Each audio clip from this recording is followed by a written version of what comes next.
سوال یہ کرتا ہوں، قرآن اور حدیث رہنے کے باوجود بھی ہم لوگ فرقوں میں کیوں بدل رہے ہیں؟ فرقوں میں کیوں بھٹک رہے ہیں؟ بھائی صاحب نے سوال کیا کہ جب ہمارے پاس قرآن اور حدیث ہے تو فرقوں میں کیوں بٹے ہیں؟ اس کا جواب اللہ سبحانہ تعالیٰ دیتے ہیں سورہ عمران میں، سورہ نمبر 3 آیت نمبر 103 میں، وَاعْتَصِمُوا بِحَبْلِ اللَّهِ جَمِيعًا وَلَا تَفَرَّقُوا، کہ آپ اللہ کی رسی کو مضبوطی سے پکڑو اور آپس میں مت بٹو۔ اللہ کی رسی کیا ہے؟ اللہ کی رسی ہے قرآن اور صحیح حدیث۔ اللہ تعالیٰ فرماتے ہیں کہ قرآن اور صحیح حدیث کو مضبوطی سے پکڑو اور آپس میں مت بٹو۔ اللہ تعالیٰ فرماتے ہیں سورہ انعام میں، سورہ نمبر 6 آیت نمبر 159 میں، کہ جو کوئی شخص اپنے دین کو یا اسلام کو فرقوں میں بانٹتا ہے، یا اللہ کے رسول تمہیں اسے کوئی لینا دینا نہیں، اللہ سبحانہ و تعالیٰ ان کا حساب کتاب کریں گے آخرت میں۔ تو فرقے بنانا اسلام میں حرام ہے، فرقے بنانا اسلام میں حرام ہے۔ لیکن افسوس کی بات ہے، ہم معاشرے میں دیکھتے ہیں ساری دنیا میں کہ مسلمان کئی فرقوں میں بٹے ہیں۔ ہم جب پوچھتے ہیں مسلمان سے کیا ہے تو کوئی مسلم کہیں گا کہ میں حنفی ہوں، کوئی کہیں گا میں شافعی ہوں، کوئی حنبلی، کوئی ملکی، کوئی دیوبندی، کوئی بریلوی۔ اللہ کے رسول کیا تھے؟ حنفی تھے، شافعی تھے، حنبلی تھے، ملکی تھے، دیوبندی تھے، بریلوی تھے، کیا تھے؟ اللہ کے رسول مسلم تھے۔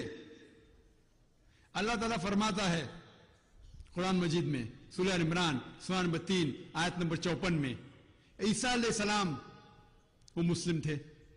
اللہ تعالیٰ فرماتے ہیں سورہ عمران میں سورہ نمبر 3 آیت نمبر 67 میں، ابراہیم علیہ السلام مسلم تھے۔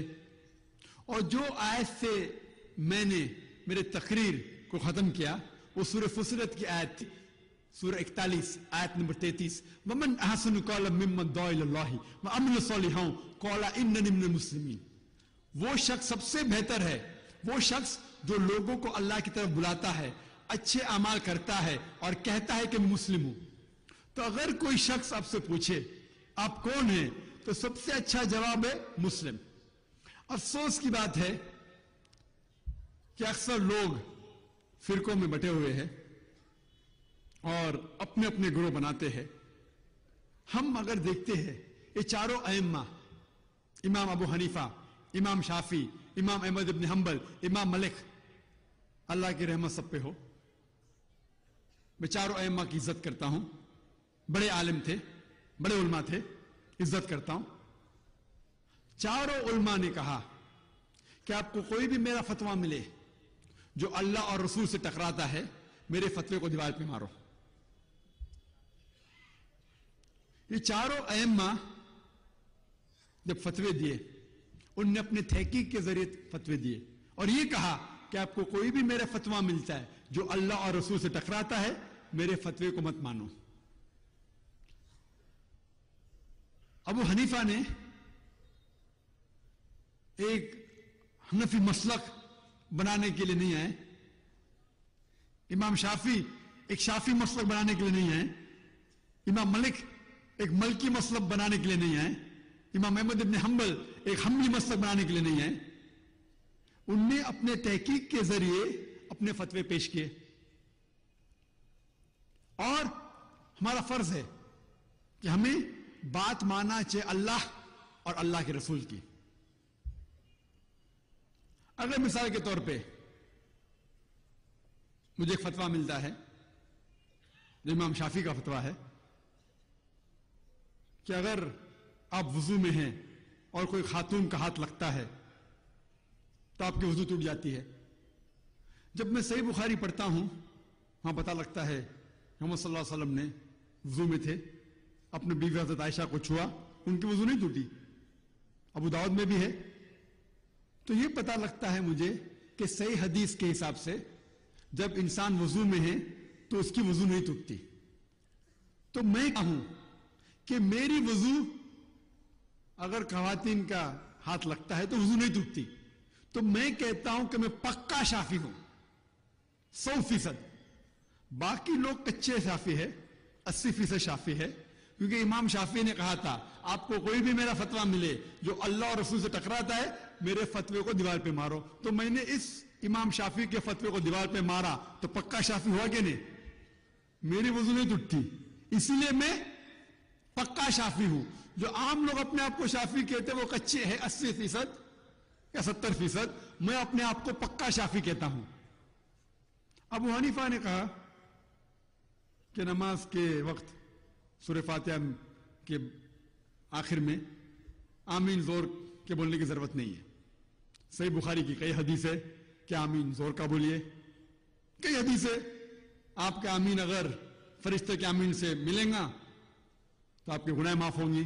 تو میں آمین سورہ فاتحہ کے بعد زور سے بولتا ہوں. میں اپنے آپ کو پکا حنفی کہتا ہوں, کیونکہ ابو حنیفہ نے کہا تھا آپ کو کوئی بھی میرا فتویٰ ملے جو اللہ اور اللہ کے رسول سے ٹکراتا ہے میرے فتوے کو چھوڑو. میں ان کے فتوے کو چھوڑ دیا, پکا حنفی ہوں نا میں. تو عملی طور پہ میں پکا شافی ہوں, پکا حنبلی ہوں, پکا ملکی ہوں اور پکا حنبلی بھی ہوں. ہمیں اسلام کو فالو کرنے کے لیے چاہے دیوبند ہو, بریلوی ہو, کوئی بھی جماعت ہو, ہمیں دیکھنا چاہیے اللہ اور اللہ کے رسول کی تحقیق کرنا چاہیے. ہمیں اس میں تحقیق میں اگر ملتا ہے حق کی بات اس کے پر عمل کرنا چاہیے. لوگ اگر کہتے ہیں, کچھ لوگ کہتے ہیں کہ اہل حدیث ہے, مثال کے طور پہ جماعت اہل حدیث ہے, میں کہتا ہوں کہ میں سب حدیث پہ عمل نہیں کرتا ہوں, صرف صحیح حدیث پہ عمل کرتا ہوں. میں اپنے آپ کو اہل صحیح حدیث کہتا ہوں. حدیث ضعیف بھی ہے, موضوع بھی ہے, صحیح بھی ہے. میں جانتا ہوں کہ اہل حدیث بھی صحیح حدیث پہ عمل کرتے ہیں, لیکن اگر میں اپنے آپ کو کہوں گا تو میں کہوں گا میں اہل صحیح حدیث ہوں, کیونکہ میں پکا قرآن اور صحیح حدیث پہ عمل کرتا ہوں, ضعیف حدیث پہ نہیں, صحیح حدیث پہ عمل کرتا ہوں. اگر کوئی اپنے آپ کو کہنا چاہتا ہے, اللہ نے اپنے آپ کو کہا کہ اپنا لقب دو مسلم, تو اسی لیے لقب میں اپنے آپ کو صرف مسلم دیتا ہوں اور کون سا بھی نہیں. عملی طور پہ پکا حنفی ہوں, پکا شافی ہوں, پکا ملکی, پکا حنبلی, پکا اہل حدیث. لقب سے میں اپنے آپ کو مسلم کہتا ہوں, کیونکہ اللہ تعالیٰ فرماتے ہیں سورہ حج میں سورہ نمبر 22 آیت نمبر 78 میں, اللہ تعالیٰ فرماتے ابراہیم علیہ السلام سے کہ ہم نے آپ کا نام رکھا مسلم. اس سے اچھا الفاظ ہے ہی نہیں. ہم آپس میں کیوں جھگڑا کر رہے, وہ حنفی, وہ شافی, وہ حنبلی, وہ مالکی, یہ دیوبندی, بریلوی, کیوں جھگڑا کس بات کا؟ ہمیں عمل کرنا چاہیے اللہ اور اللہ کے رسول پہ. کوئی بھی دنیا میں کوئی بھی شیخ ہو, کوئی بھی فتویٰ دے رہا ہوں, آپ اس سے پوچھئے قل ہاتوا برہانکم, آپ کا برہان پیش کرو. یہ قرآن کی آیت ہے سورہ بقرہ سورہ نمبر 2 آیت نمبر 111 میں. اگر ان کا برہان قرآن اور حدیث سے ملتا ہے اس شیخ کی بات مانو, نہیں ملتا پھینک دو. میں جو کہتا ہوں اسلام میں, ذاکر جو اسلام میں کہتا ہے وہ زیرو ہے, زیرو, کوئی اہمیت نہیں رکھتا. اسی لیے میں جب بھی جواب دیتا ہوں قرآن اور حدیث کا حوالہ دیتا ہوں. میری اہمیت اسلام میں زیرو ہے, کچھ نہیں, شونیہ, زیرو. اسی لیے میں جب بھی جواب دیتا ہوں قرآن اور حدیث کا حوالہ دیتا ہوں. اللہ جو کہتا ہے, اللہ کے رسول جو کہتے ہیں, صحابہ جو کہتے ہیں, اس کی اہمیت ہے. کوئی بھی عالم دنیا میں آج کی تاریخ میں کتنا بھی بڑا شیخ ہوں دو, افسوس کی بات ہے لوگ فتوے دیتے لیکن حوالہ نہیں دیتے. ہم مسلمان کو صرف یہ پوچھنا چاہیے بھائی آپ کا ثبوت کیا ہے, پوچھو, حوالہ پوچھو.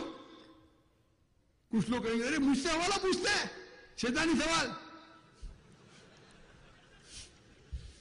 جواب نہیں پتا تو بولتے شیطانی سوال. ہمیں عمل کرنا چاہیے اللہ اور اللہ کے رسول پہ. کچھ لوگ مجھ سے کہتے ہیں کہ صحیح حدیث ہے ترمذی کی کہ اللہ کے رسول نے کہا کہ 73 فرقے ہوئیں گے. اللہ کے رسول نے کہا 73 فرقے ہوئیں گے, یہ نہیں کہا کہ 73 فرقے بناؤ.